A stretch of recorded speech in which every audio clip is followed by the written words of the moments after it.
नमस्कार दोस्तों, मैं अनिल चोपड़ा स्वागत करता हूं आप सबका इस वीडियो में।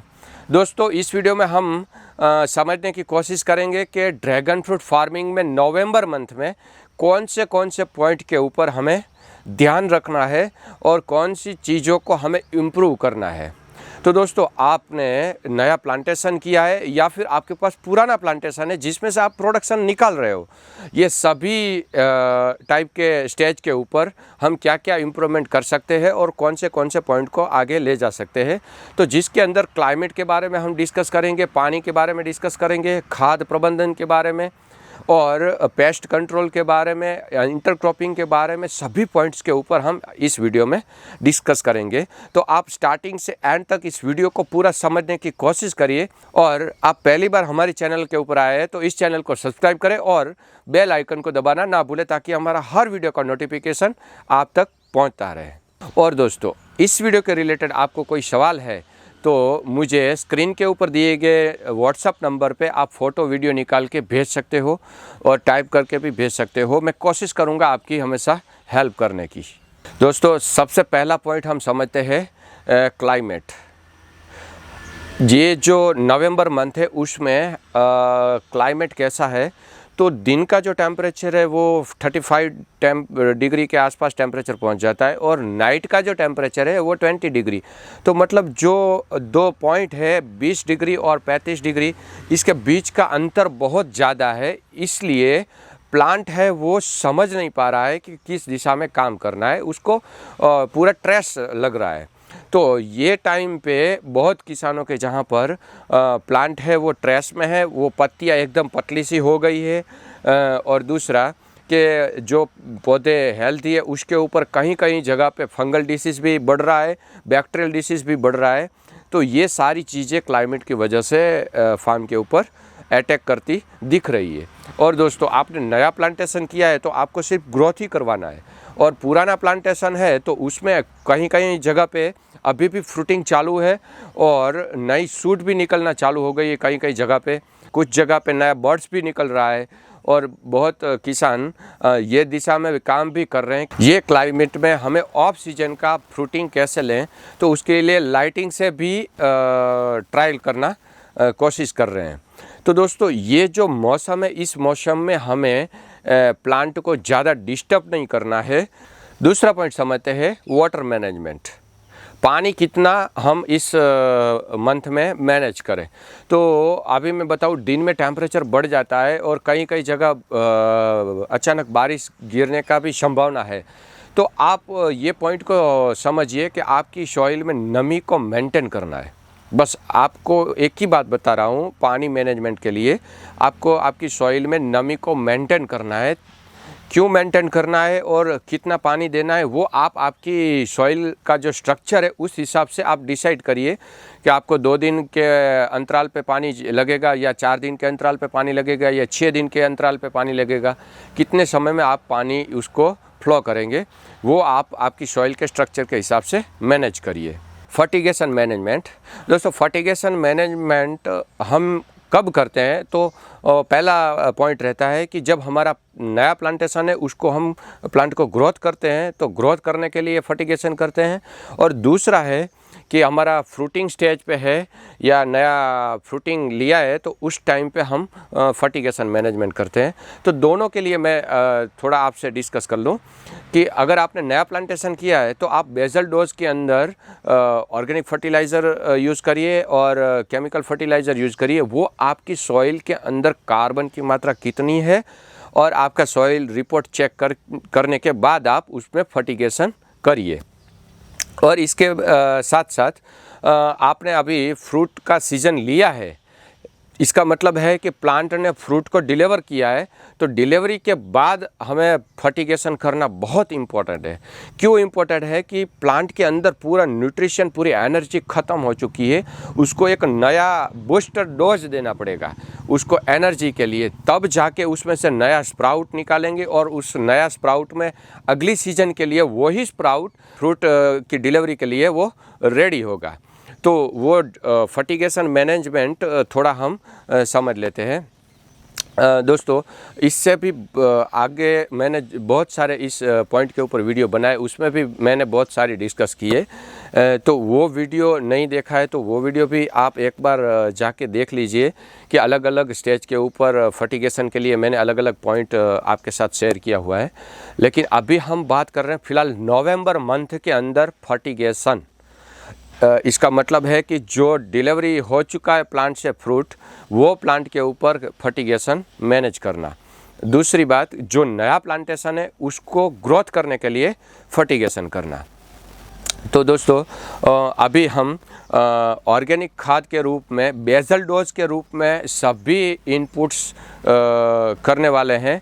वो उसमें गोबर का खाद है, गोबर खाद नहीं है आपके पास तो आप घन जीवामृत उपयोग कर सकते हो, और कंपोस्ट खाद, वर्मी कंपोस्ट, ये सभी टाइप के अलग अलग खाद आते हैं जो आप ऑर्गेनिक फर्टिलाइज़र के रूप में आप बेसल डोज में उपयोग कर सकते हो।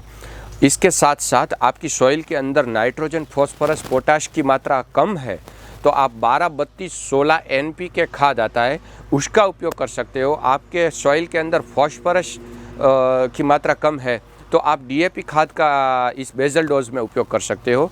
और पोटाश की मात्रा कम है तो आप पोटाश का भी इसके साथ उपयोग कर सकते हो। इसके साथ आपको माइक्रोन्यूट्रिएंट्स का भी सहारा लेना है। अभी ये सारी चीज़ों के साथ आपको दूसरा ये ध्यान रखना है कि इसके अंदर तंबाकू डस्ट है, नीम खली है और कस्टर खली, जिसको कस्टर केक बोलते हैं। तो ये सारी चीज़ें इसके साथ ऐड करनी है। क्यों ऐड करनी है दोस्तों? कि जो हमारे प्लांट के रूट है उसके अंदर पोषण की व्यवस्था हम कर देते हैं, लेकिन हमारे से ये पॉइंट छूट जाता है कि उसकी रक्षण की व्यवस्था, उसको प्रोटेक्ट करने की व्यवस्था वो छूट जाती है। तो ये सारी चीज़ें वो प्लांट को प्रोटेक्ट करती है।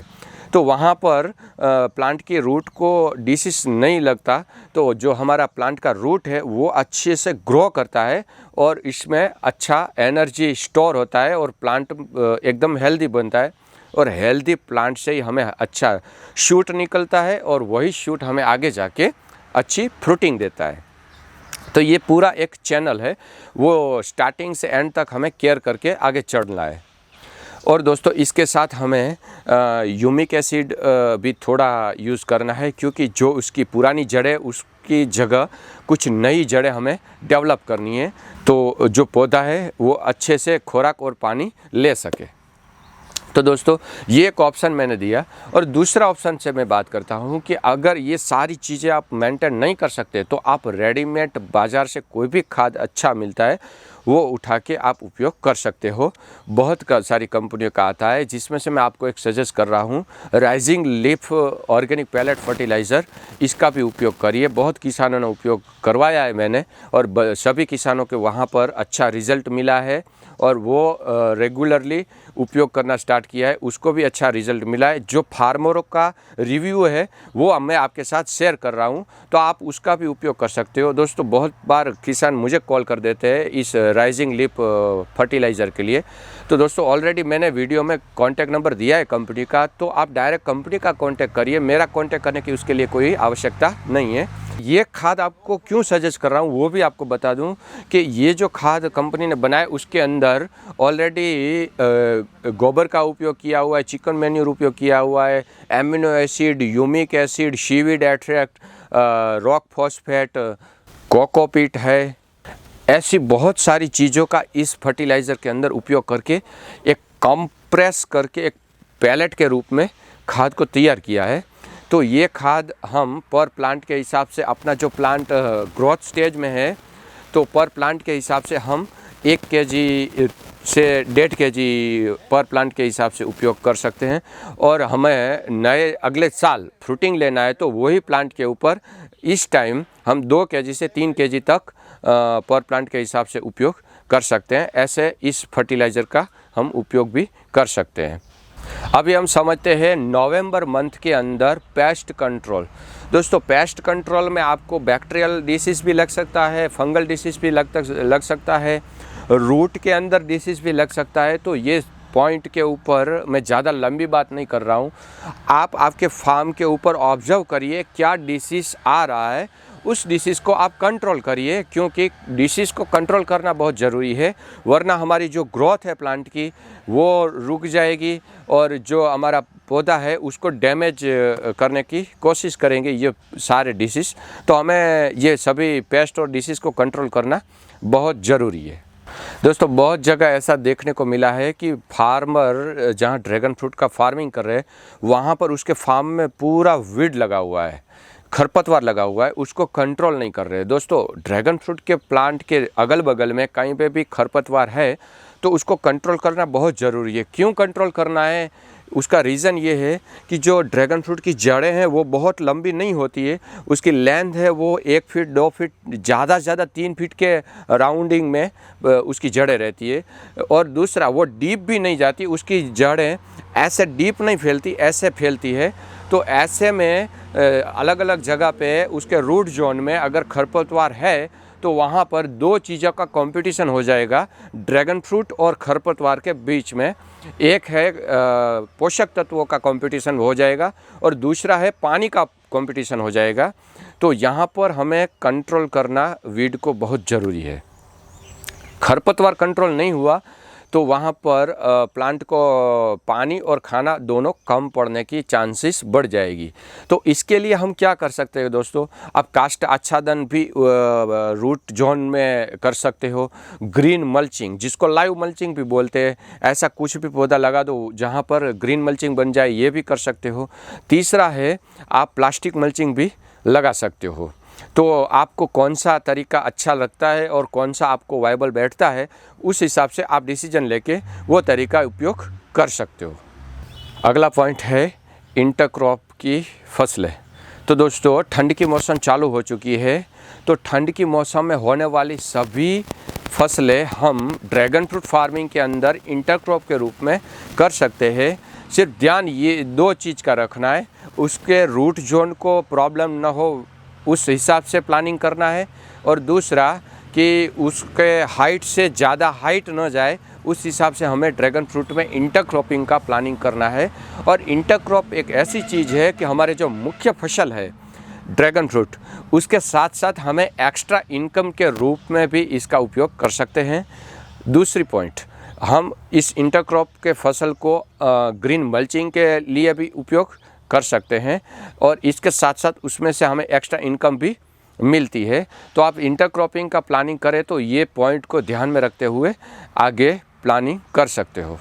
दोस्तों, ड्रैगन फ्रूट के बारे में अधिक जानकारी चाहिए तो स्क्रीन के ऊपर दिए गए नंबर पे आपका नाम, एड्रेस और ड्रैगन फ्रूट लिख के व्हाट्सएप कर दीजिए। वहाँ पर आपको ड्रैगन फ्रूट का पूरा डिटेल्स व्हाट्सएप पे मिल जाएगा।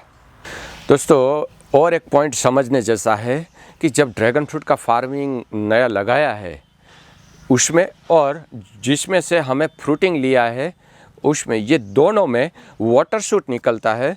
तो वाटर शूट का हमें क्या करना है, ये बहुत बार अलग अलग किसान फ़ोटो निकाल के व्हाट्सएप पे भेजते मुझे। तो इसके लिए मैंने सोचा कि ये पॉइंट भी आपके साथ में शेयर कर दूं। जब आप नया प्लांटेशन करते हो और उसमें से वाटर शूट निकलता है तो आप जो मेन ब्रांच है उसको ग्रोथ करवाने के लिए आप वाटर शूट निकाल सकते हो। और दूसरा पहलू ये भी है कि अगर आपको नया प्लांट बनाना है तो वो वाटर शूट को आपको रखना है, उसको मैच्योर करना है, इसके बाद उसमें से आप प्लांट बना सकते हो। वैसा ही जो पुराना प्लांटेशन है जिसके अंदर फ्रूट लगा हुआ है अभी, तो वो फ्रूट की क्वालिटी साइज अच्छी करने के लिए आपको वाटर शूट कट करना है। अगर आपके फार्म के ऊपर फ्रूटिंग नहीं है और नए सीजन के लिए आप तैयारी कर रहे हो तो आपको वाटर शूट रखना है, उसको निकालना नहीं है, उसको बड़ा बनाना है। उसके लिए फर्टिगेशन इम्पोर्टेंट है। आपकी सॉइल का रिपोर्ट करवाइए, उस हिसाब से उसके साथ उसमें फर्टिगेशन करिए, जिसके लिए मैंने आपको पहले बताया कि ऑर्गेनिक तरीके से और आप आपके हिसाब से मैनेज कर सकते हो। और कोई भी कंपनी का आप बाज़ार से रेडीमेड खाद लेते हो तो उसके लिए मैंने आपको राइजिंग लीफ पैलेट फर्टिलाइज़र की भी बात की, जिसके बारे में आपको अधिक जानकारी चाहिए तो आप कंपनी का कांटेक्ट कर सकते हो, जिसका नंबर मैंने आपको स्क्रीन के ऊपर दिया है।